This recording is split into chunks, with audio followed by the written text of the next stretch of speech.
Eu não revelo. Eu não sou pregador, eu sou profeta. Eu não revelo.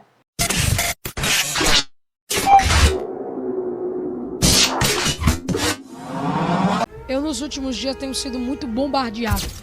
Gente, o que esse menino tá fazendo é realmente uma coisa horrível. Ele já tem cara de pilantra tão cedo, coitado. Porque ele imita um pastor enganador e ele é um garoto treinado para enganar. E ele fica ali, né? Sarabe, arroba nossa hora.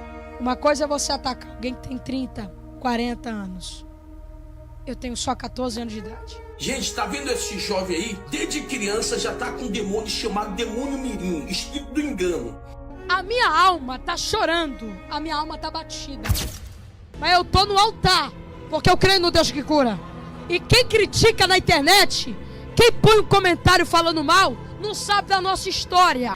Seja muito bem-vindo ao meu canal, eu sou o pastor Gideone. Aqui você sabe que eu trago sempre informação, reflexão ou edificação para a tua vida.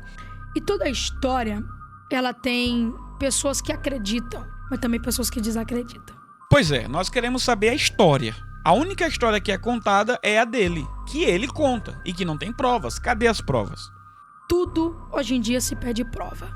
No vídeo de hoje não vamos só falar dele, mas eu vou contar para você o que ainda não te contaram.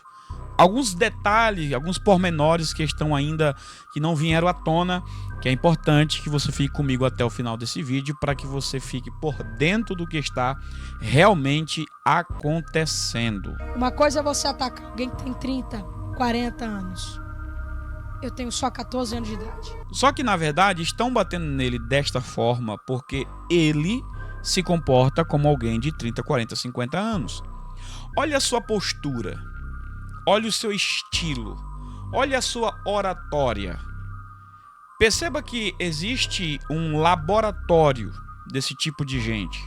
Aí você vai ter uma comparação. Por exemplo, nós temos Bruno Leonardo, nós temos Leonardo Salles e temos muitos outros que, se você juntar, vai sair o Miguel de Oliveira. A grande questão que eu entendo aqui, o grande erro, é um negócio chamado oferta e demanda. Se ele chegou até onde ele chegou, é porque tem demanda para ele. Alguém quer ouvi-lo. Alguém quer receber a profecia. Alguém não quer participar de um culto bíblico como um bereano, mas quer ouvir um adolescente de 14 anos cheio de profecias e revelações. Não sou sensacionista, creio nos dons espirituais, creio que Deus pode usar qualquer um, independente da idade, mas tudo pautado na verdade das Escrituras. Também creio que alguém pode ser usado com 14 anos, pautado, disciplinado, discipulado, orientado. Agora, olha o erro aqui. Já foi batizado nas águas? Perguntou Já. aqui o pastor Marcinho que te batizou, Antônio? Não, foi na antiga igreja que eu congregava, dia 14 de abril de 2024. Fui batizado no ano passado, numa antiga igreja que eu congregava. 14 de abril de 2024. Nós sabemos que na igreja evangélica pode se batizar após os 12 anos de idade. Ele tem 14. Então ele que tem apenas um ano de batismo, eu acho muito pouco. E o meu entendimento é que ele é novo convertido. Fica até o final do vídeo que eu vou te provar isso. Você já pregava? Ah, você prega desde os 3 anos, né? É. Então já tinha um ministério antes de ser batizado. Sim. Contradição, que ele mesmo está dizendo. Se tem ministério desde os 3 anos, por que só se batizou com 14? Por quê? Eu participei de um ministério que ele tinha algumas doutrinas, né? Algumas regras, assim, como toda igreja tem, normal. E esse ministério só podia se batizar com 18 anos, né? Só com 18 anos de idade. Alguém que tem um ministério como ele diz ter, que prega desde os 3 anos de idade, por que não batizou com 12? Quer dizer, eu tenho uma filha de 3 anos. Ela só fala, como que você começou a pregar? Que eu vi que você falou que desde 3 anos de idade. Quer dizer, eu tenho uma filha de 3 anos. Ela só fala Gugu Dada, ela não nada não. Queria saber como que foi essa história? Conta um pouco pra gente sobre você. Bem, a minha história ela começou há 14 anos atrás. A médica falou pra minha mãe que eu tinha nascido surdo e mudo, que eu nunca ia falar e eu nunca ia ouvir. Eu não ia falar, Tom, porque eu nasci sem as cordas vocais. Eu não ia falar, Jéssica, porque eu nasci sem os tímpanos. Aos olhos da medicina, isso é impossível. Então, quando isso aconteceu, a minha mãe saiu muito revoltada com aquela situação. E ela falou, que Deus é esse? Que Deus é esse que me dá um filho defeituoso? O que eu quero com uma criança defeituosa? Mas quando foi dia 12 de abril de 2013, no dia do meu aniversário de 3 anos de idade, eu acordei falando e ouvindo dentro da minha casa. Repreendendo toda e qualquer diagnóstico do homem, quebrando todas as leis da medicina, todo diagnóstico, Deus operou um milagre dentro da minha casa.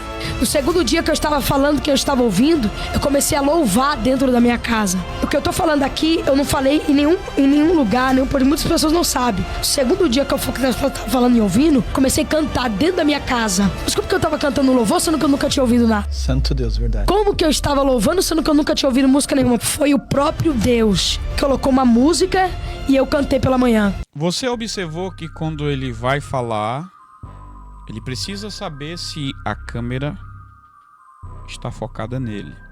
Ele vai falar algo impactante. Cadê as provas? É muito profundo, é muito impactante, é um testemunho muito forte. Mas com tanta riqueza de detalhes e com tanto bombardeio na internet, seria necessário sim as provas. E aí perde-se a credibilidade com tantas contradições, que eu tô só na metade. Fica até o final do vídeo, desce aqui embaixo, se inscreve, ativa as notificações, porque eu tenho muita coisa para falar aqui ainda. Miguel, olhando para mim aqui, o seu testemunho é mentira ou é verdade? Verdade. Pedro, toda a história é acredita e também é desacreditada. Seja de qualquer pessoa, tudo hoje em dia se pede prova. Sim. Tudo hoje em dia se pede comprovações. Ele mesmo está dizendo, tudo precisa de prova e comprovações. Cadê as provas? E toda a história, ela tem pessoas que acreditam, mas também pessoas que desacreditam. Pedro, eu confesso que eu procurei esse laudo. Te digo, eu procurei esse laudo. Esse laudo, ele é de 2010. Sim. De 2010. Sim. Estamos em 2024. Para algumas pessoas que não sabem, meus pais e minha mãe, até uns 5 anos atrás, a gente morava de aluguel. A gente mudava de casa de cada um em um ano. E conforme a mudança, algumas coisas iam se perdendo. Eu não achei esse laudo. Queria ter achado. Queria ter mostrado, publicado. Só que eu entendi uma coisa. Eu provando ou não, vai ter pessoas que vão xingar de mentiroso sem sombra de dúvidas. Verdade. Sempre vai ter alguém querendo criticar, vai dizer, mas ele faz a parte dele. 2010, maternidade onde ele nasceu, é só voltar lá e pedir novamente. Crédito, credibilidade. Beleza, perdeu o documento físico, tá aqui um papel físico. Volta lá e pede. Tantas pessoas perdem o seu registro de nascimento. Aí volta lá no fórum, lá onde nasceu, não sei o que e tal, e consegue recuperar. Um laudo médico não é diferente. Só voltar lá e consegue. Eu procurei um advogado para saber sobre isso e sim. E aí tem que ser só ele, ou a mãe dele, ou o pai dele, consegue tranquilamente. Não vai porque não quer. Ou tem algo a esconder. E depois disso, do terceiro dia que eu estava falando, que eu estava ouvindo, que eu estava cantando, eu comecei a falar pra minha mãe que queria ir pra igreja, sem nunca ter sabido que era uma igreja, sem nunca ter entrado numa igreja, porque minha mãe era do espiritismo. Eu comecei a falar pra minha mãe que queria ir pra igreja, e no 7º dia, vencida pelo cansaço, ela foi, aceitou a Jesus. Estamos há 11 anos no evangelho. Primeiro que as coisas de Deus não se explicam. Profeta, eu não revelo, tá? Não revelo nada, entendeu? Não, eu não sou pregador, eu sou profeta. Eu não revelo. Ele mesmo se contradiz nas suas palavras. Uma das coisas que eu aprendi no ministério é que nós temos que ter definido em mente o que nós somos e se apresentar com o que somos. E não venha com essa de humildade, eu não sou nada, Jesus que fala por mim. Não, não, não. Deus te deu dom, Deus te deu talento, Deus te deu capacidade para o ministério. Partindo do princípio que nós precisamos da credibilidade ao falar e ao agir, qual é a tua identidade? O que você é? Deus te chamou para quê? Quem revela é Deus. Mas eu já vi você revelando, você chamando alguém aqui na frente e tal. Então, mas eu não revelo. Quem revela é Deus. Verdade ou não, mas chega às notícias, Miguel. Não sei se você já ouviu falar que existem esquemas, existem aplicativos, existem métodos para se descobrir a vida da pessoa quando ela vem, ou alguém passa uma fita, vem pregar na minha igreja que eu vou te passar a fita aqui para 3 ou 4 pessoas. Aí o pregador, quando vai, ele já é orientado a se dirigir a algumas pessoas. Você já ouviu isso? Não, eu já ouvi. Não sei se é verdade. Você que é o pregador, você já ouviu isso? Assim, que tem esquemas, provavelmente tem, mas dessa profundidade que você está me dizendo, eu até me escandalizo ouvindo isso, porque... É mesmo? Miguel, credibilidade. Você precisa passar credibilidade para o teu público. As pessoas que te ouvem precisam dessa credibilidade. Não foi isso que você disse nesse vídeo aqui, ó. Quando eu falo sobre isso, eu chego até a me arrepiar. Um tempo atrás eu fui pregar e um pastor sentado em cima do altar, ele pegou o celular, disse: Miguel, ó, tá aqui um aplicativo, você põe o nome aqui e tá todos os dados de pessoas. Que ponto que a igreja chegou, né, rapaz? Que ponto que o altar de Deus chegou. Pois é. Sabe ou não sabe? Verdade ou mentira? É ou não é? Eu sei que a idade influencia muito pelas convicções, a gente muda, amadurece, molda-se, ok, mas aí é ou não é? Sim ou não? É sim ou não? Ou vamos ficar em cima do muro, dando lugar ao diabo? Ou é sim? Sim ou é não? Não, passando disso é procedência maligna. Quem tá em casa, o mundo real, o mundo espiritual, ele existe. Para quem não entende, para quem não sabe, para quem não acredita, o mundo espiritual, ele é real. Parece que existe um laboratório para formar esse tipo de pessoas. Alguns se permite mudar, transformar.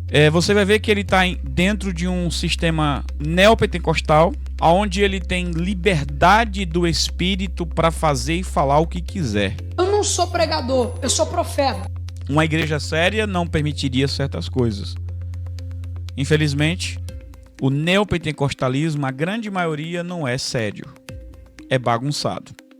E eu só vim liberar uma profecia para sua casa e para sua família. O erro aqui, falta de discipulado, falta de ensinamento, falta de ética, falta de... Só que esse rapaz, se ele consertar tudo isso...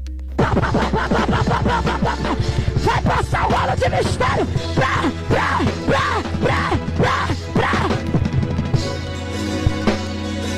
Pastor Eliseu Rodrigues entrou nessa briga, que é uma briga literalmente. E diferente de muitos que querem se aproveitar, parece que o Eliseu Rodrigues ele quer discipular. Começou discipulado, começou treinamento, começou ensinamento, mas cabe agora ao Miguel receber esse discipulado.